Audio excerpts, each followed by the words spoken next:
Welcome to Moments with Marianne. I'm so delighted we're spending this time here today. We have a very empowering show coming right up with special guest, Dr. Marni Feuerman, and she's here today to share with us her new book, Ghosted and Breadcrumbed. Stop falling for unavailable men and get smart about healthy relationships. Now, Dr. Marni is a licensed social worker and marriage and family therapist with a private practice counseling those with relationship issues. She also trains therapists to do couples therapy and writes about love relationships for a number of online media. So let's welcome to the show, Dr. Marni Feuerman. Thank you. It's great to be here. What an honor it is to have you here and, of course, to talk about your new book. I mean, there's so much I learned in here, and my goodness, I think, people, once they get their hands on this, will be like, oh, of course, this makes sense. Great. I'm definitely looking forward to what you've learned and talking about it. Well, why don't we start for our listeners that might be new to this? I mean, what is, ghosted and breadcrumbed? What does that even mean? I get asked that question a lot. There are definitely more terms that have come up recently that are to describe some dating trends and dating experiences. Certainly it's more amongst the millennial generation and people who frequently find or start dating or looking for partners online. And so some quirky terms have come out. Ghosting was one of the first ones I heard. And it's become pretty popular. I'm even hearing it in other settings as well, not just dating. And ghosting means just when someone suddenly disappears without explanation. And as we know, this can happen a lot in dating. You might have a couple of dates with somebody. You may even have a few months of a relationship even, and suddenly someone backs off or they cease communication. And you are left wondering what happened. And there's a lot of ambiguity around that. You're not understanding, I thought things were going okay. And so someone poof disappears and they ghost you. And breadcrumbed is just another similar term. And this is when, I think back probably long before breadcrumbs came out, people would just say, I'm being strung along. So someone's being maybe given little bits of breadcrumbs to keep them going, and yet the person never fully commits to the relationship or really gives all of themselves, but they're giving just enough, a tiny little breadcrumb to keep somebody keep someone involved. And again, that also sends mixed messages to somebody. And so there's a lot of other terms. Those two just were more popular. So I thought, let me use these. It's, I think, just maybe a way to draw attention to the book also, so that people pick it up and look at it and say, what is this? And as they get more information, they realize, I'm in that situation a lot. I feel like I am constantly either attracting or accepting not so great behavior from somebody that I'm really seeking a serious relationship. I want to find a partner, and things just keep going poorly. And I want to understand what's happening and what's going on. Yeah, it's interesting as people start to dive into the book. I think everyone's had these kind of situations happen to them at one point or another in either dating or just their life in general. Yes, a lot. It's a very common experience, and usually somebody will say, "Oh, I have a story. I have a story to tell you like that, where I've had that experience." But it happens once in a while. I would say that's pretty random. But my book tends to also really focus on the person that seems to be finding this pattern over and over and over again, and they don't understand why. And so I really wanted to address some underlying reasons why this might be happening to someone over and over, because it becomes very unfulfilling, it becomes very painful, and it becomes very distressing, especially for the person who feels like, I have a lot to offer somebody, I have a good heart, why can't I find somebody who is going to match that and give me what I deserve too? Mm-hmm. Well, and so was that some of the main reasons that you wrote this book? Was that kind of the inspiration behind it, is getting this information out? Yeah, absolutely. Part of it was my own personal struggle that I had for a long time in my life, and I had to figure out what was going on. And luckily, I was able to do that. When I do have a lot of articles that I've written online, and the ones that got the most views and the most feedback from people and shares and even emails to me were about a similar topic, where people felt like they weren't treated well in a relationship, or they were having these bad relationships over and over. Even women who would find themselves in a situation where they are with someone married, they're an affair partner, and they're being told a lot of promises that, one day they'll be together, and it doesn't happen. So this gave me a lot of information and told me that there must be a lot of women really struggling with this. I felt like it was a good way to compact a lot of information that was easily accessible. I love the idea of an inexpensive paperback that you can read, and that you can get hopefully a lot of insights out of, a lot of strategies to change, a deeper understanding of the problem and what to do about it. So it just made a lot of sense that a book would be a really great resource to offer people who are in this type of circumstance. Well, and your subtitle of the book is "Stop Falling for Unavailable Men and Get Smart About Healthy Relationships." So, Yes. why do you think, sometimes people get involved with married people? Why do women go for married men? Um, One of the things that I discovered about this is sometimes they don't know the person's married when they first meet. So I think women sometimes get fooled. And some of the women would say, "Oh my gosh, forget it. That's it. Over, done. This is terrible." And then there were many other women who already felt something for this person. They feel a lot of chemistry. There's intensity. They feel passion. They label it love. They feel like I already have feelings for this person, and maybe they're even given a lot of explanations as to what's going on with the marital relationship that they believe. So they start feeling hopeful. They might even think, this person must be for me because the chemistry is so strong. And so it's a bit of a trap, and it's hard for them to then get out of it. And then another element is that a lot of time goes by, and they've invested a lot of time and energy into the relationship. And so then it's sort of like, well, should I just wait a little bit longer, a little bit longer? Is something going to happen? Is something going to change? And meanwhile, they're wasting their life. They're wasting a lot of time with somebody who they don't really even know if it's going to work out, even if the person did, leave their spouse.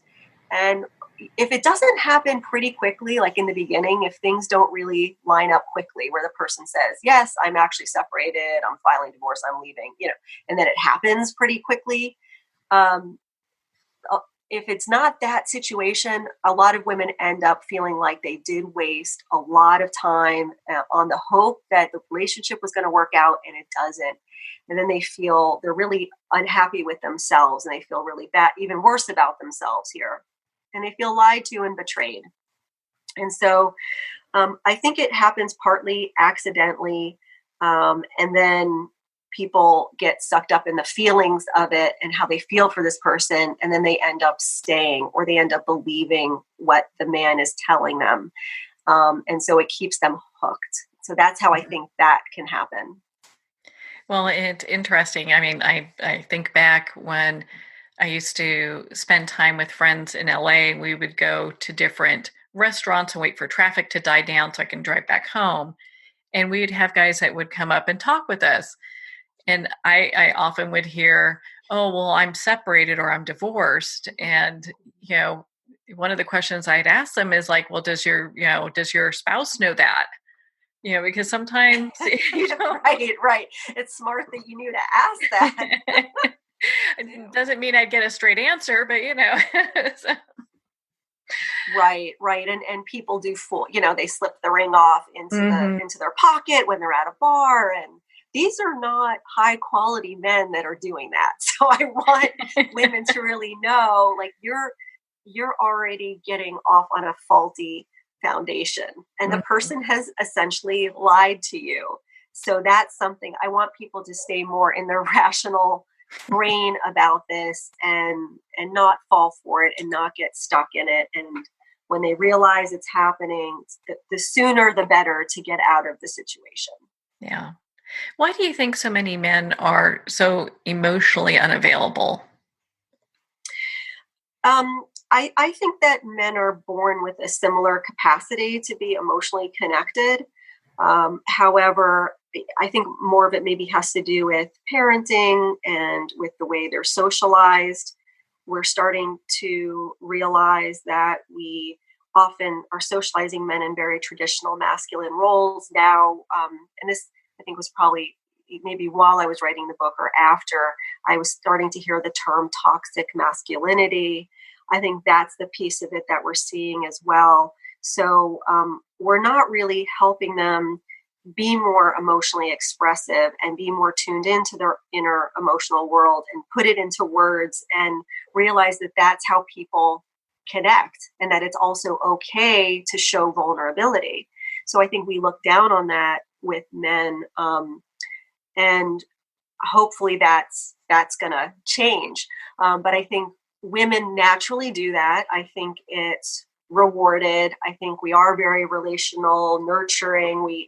It's just a much more natural tendency to be more emotionally expressive, and that's, we live longer, or we're healthier because of it. So the impact, both psychologically and health-wise, I think has been proven that when you are more emotionally expressive and you're able to get your needs met that way, you're healthier.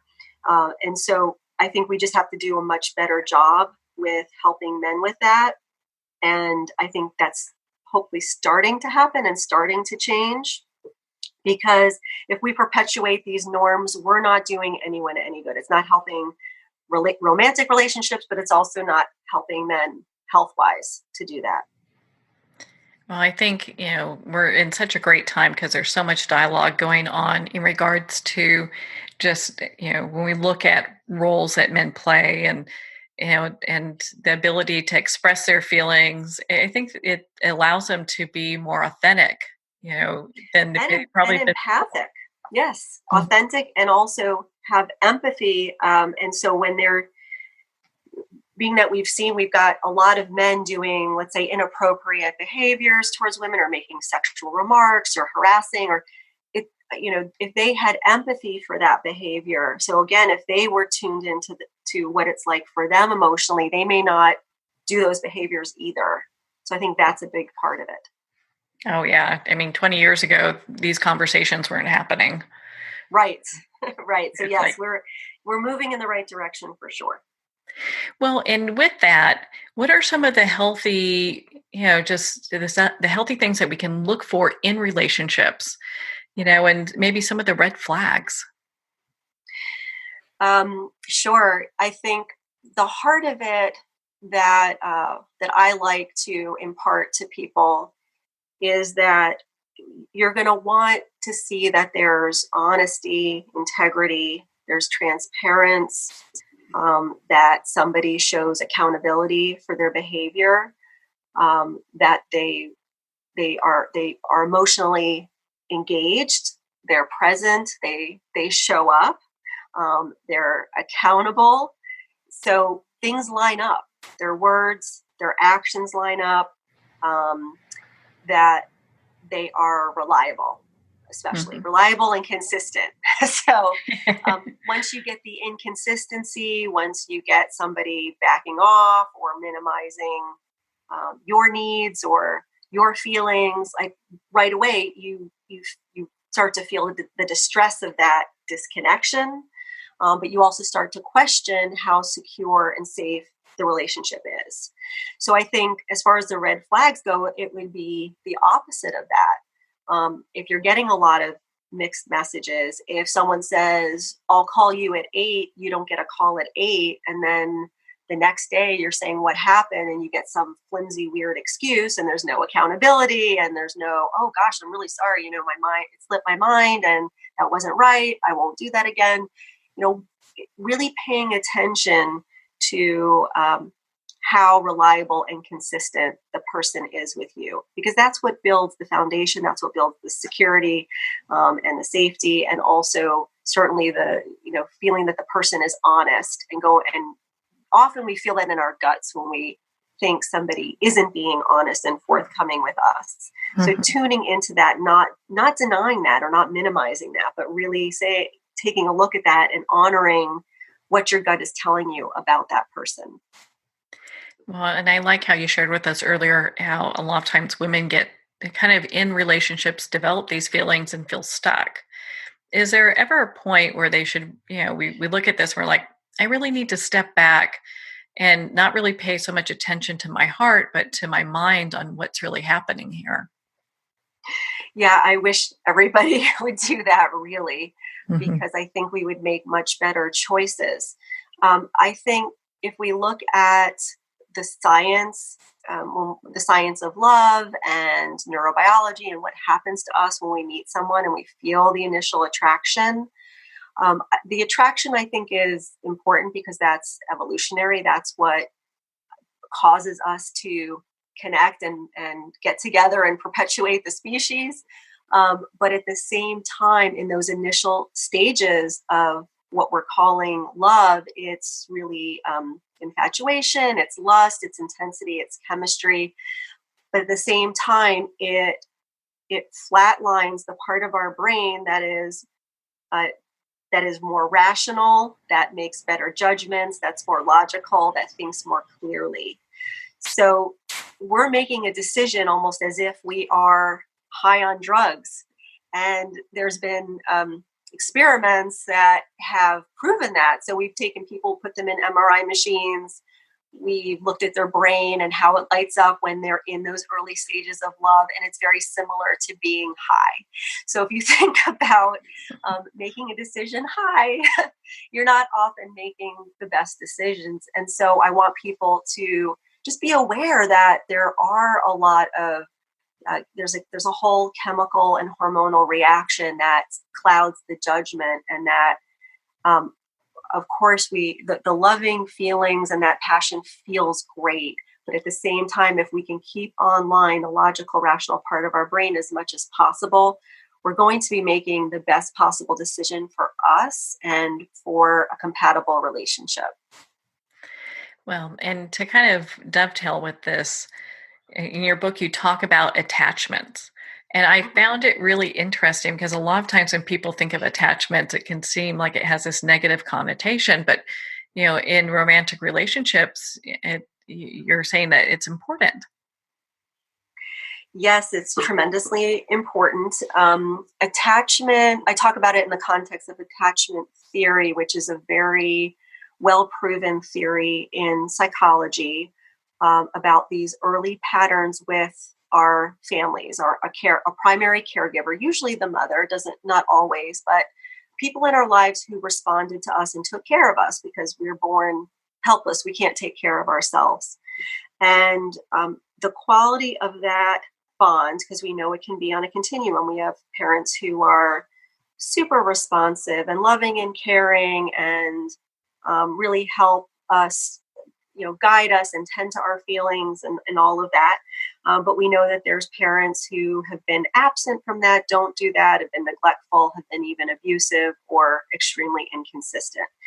So that relationship and the quality of that bond creates a pattern, a blueprint that we take throughout our lives in our relationships, but it becomes very triggered in an adult romantic relationship, especially. And when they first studied attachment and they were looking at it between moms and babies, they didn't realize right back then, like they knew these patterns existed between the parents and the kids, but they didn't realize until later that the same sort of pattern emerges when you are choosing romantic partners, and that sometimes you are having something play out over and over and over again. So if you had a very inconsistent person or somebody who is very preoccupied and anxious taking care of you, then that might be your comfort level. You may not realize that you're seeking that, and that same thing is playing out in the partners that you're choosing or the partners that you're having in your life. So, you're constantly trying to get mom's attention, and now you're constantly trying to get your partner's attention. And so the early attachment, that relationship really creates a pattern here. And a lot of times we don't realize, we don't know what that pattern is. And it is changeable. You can alter it. However, you're going to have somebody who is also willing to change that as well. Because if you have more of an anxious style and you're choosing avoidant partners, you're going to create a vicious cycle with that just is ongoing. Mm-hmm. And it's very frustrating. It's frustrating for both people. So yeah, attachment is, it's not necessarily a bad word. I think sometimes it's misused. It's misused at times. So, but you can be attached to somebody and they may not be returning that feeling, mm-hmm. just like with a baby attached to, a lovey, yeah. or a stuffed animal or a blanket. That is a form of attachment as well. But it certainly works out best when people are both able to meet each other's needs, and there's a healthy dependency where they're both effectively doing that for each other. Yeah, and that's so important that people hear what that's about. Just like I know in your book you talk about, also how people can become, be addicted to each other. And it's interesting when I think of myself at 18, I probably was that young person doing that, but as we mature and get a little older, it could still happen. Yes, it definitely can happen. It can become unhealthy. Again, if you're in a relationship where your feelings are not reciprocated, or emotionally you're feeling this lack of safety, or sometimes you are completely depending on this person to feel good or to get that high again. So when they respond to you, it's like another thing that just keeps you feeling good, but you're so dependent on that making you feel good. Mm-hmm. But it's really just you're trying to get this sense of security constantly, or trying to soothe anxiety. And then when you're together, the intensity is so strong. And so then it reinforces that for you as well. And so you're just kind of looking for that feeling over and over and over again. And that maybe there's not enough positive things in the relationship, or it's not balanced. And maybe you're also foregoing, a lot of other things, a full life, and you're overly focused on that relationship. And so then it does take on an addictive quality to it. I would think today that's probably even more so, especially with devices and people texting. It's like you're in constant communication with somebody, whereas like 20, 30 years ago, that wasn't really the case. Yeah, the expectations have gotten probably much greater for that, and probably not, like you said, in a good way, because, part of attachment is that this person is a secure base and a safe haven is the terminology that we use, which means that you go to them for comfort and they're there for you, but at the same time, you feel safe and secure being independent and exploring the world, going about your day, because you have a mental representation of the person in your mind. But if you're feeling like, I always have to know they're there, I always need this text or this call or something that tells me they're always there, that to me, like, it sounds as if it's fostering more of a sense of preoccupation and insecurity, because we should be able to go, a few hours can go by and I'm sure my partner's busy and that's okay, but we tend to maybe not do that. And then it's so easy to feel like, well, I put a message out to him. Why hasn't he or her instantly texted me back? And so that can also fuel anxiety, probably unnecessarily, because it is so easy to stay in contact. We see this with parents and their kids as well, when it was never this way. I mean, your kid would go off to school. I remember myself, you go off to school and you don't see your parents again until you come home the end of the day. You didn't hear from them. They didn't talk to you. You didn't know when you were on the bus or anything. Mm-hmm. And now it's so different. We feel like we constantly want to keep tabs on our children. And so it probably isn't fostering the healthiest mentality for people. Well, it really kind of also teaching them a certain way that communication would be acceptable, where maybe that's not the best. Right. No, I agree with that. It's almost like giving them the sense that, I don't trust you to get through the day, without letting me know everything's okay. And it's not true. So we think it is. We've created that. Yeah, that narrative. Well, in your book, I mean, you have this chapter, and it's reasons to break up. And it says, first and foremost, you're allowed to break up with anyone for any reason. And I think this permission statement is also what people need to hear sometimes. Yes. I think, and I remember also with myself here, you'd feel so bad about breaking up with the person because you're hurting them. And yes, you're hurting them, but you've got to put yourself first. If you don't think this is the right relationship for you, you have to be able to do it. And you don't owe the person your life. You don't owe them an explanation. And I think people can get very caught up in that, oh gosh, I have to have a good enough reason to do it. And I just don't think that's the case. And I think it keeps people maybe in the wrong relationship too long.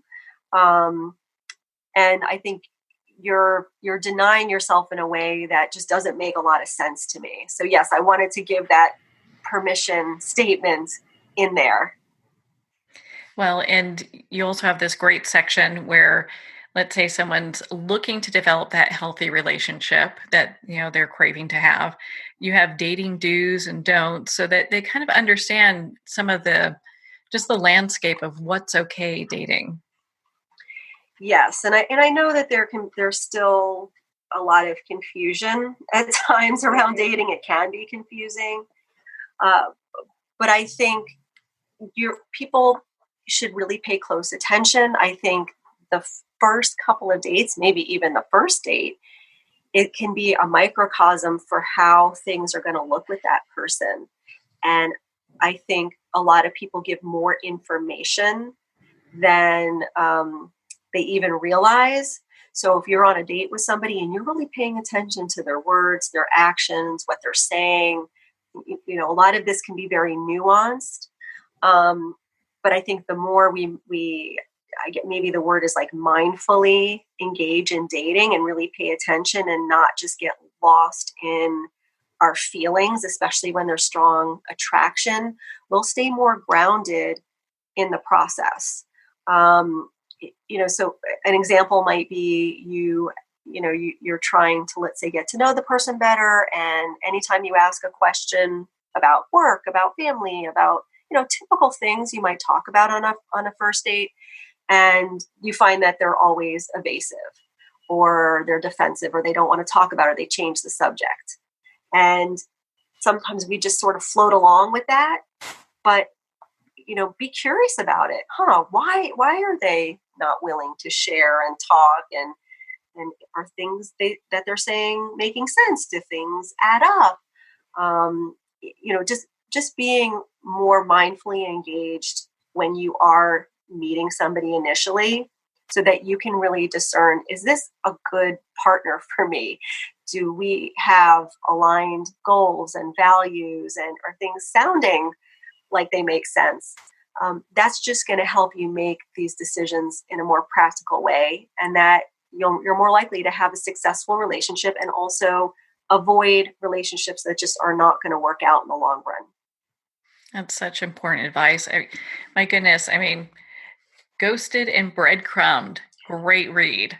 Thank you. Great read. Where can our listeners connect with you and learn more about the work you do and be part of your community? Oh, I love that.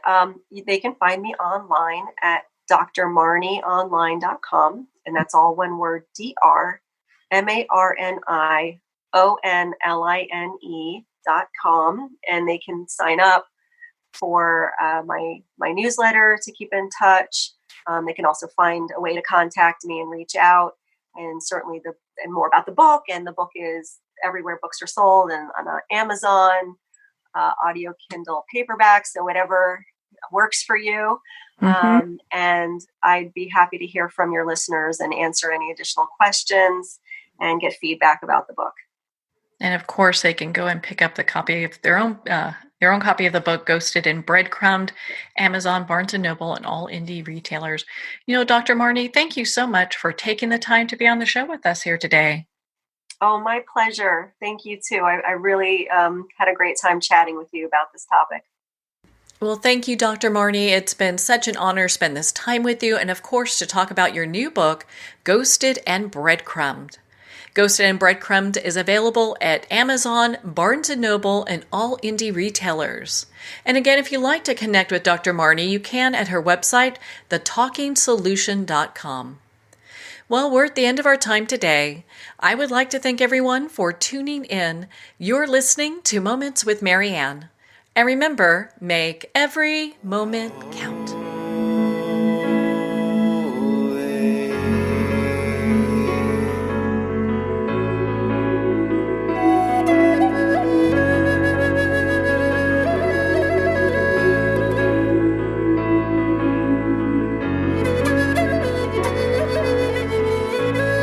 In a single moment, your life can change. Moments with Marianne is a transformative hour that covers an endless array of topics with the best of the best. Her guests are leaders in their fields, ranging from inspirational authors, top industry leaders, and business and spiritual entrepreneurs. Each guest is gifted and a true visionary, a recognized leader in her own work, and while teaching others to develop, refocus, and grow, Marianne will bring the best guest and sometimes a special surprise. Don't miss this. You never know just which moment will change your life forever. Moments with Marianne airs every Sunday, Monday, Thursday, and Friday at 8 p.m. Eastern and 5 p.m. Pacific Time. Make sure to tune in and visit momentswithmarianne.com for more information.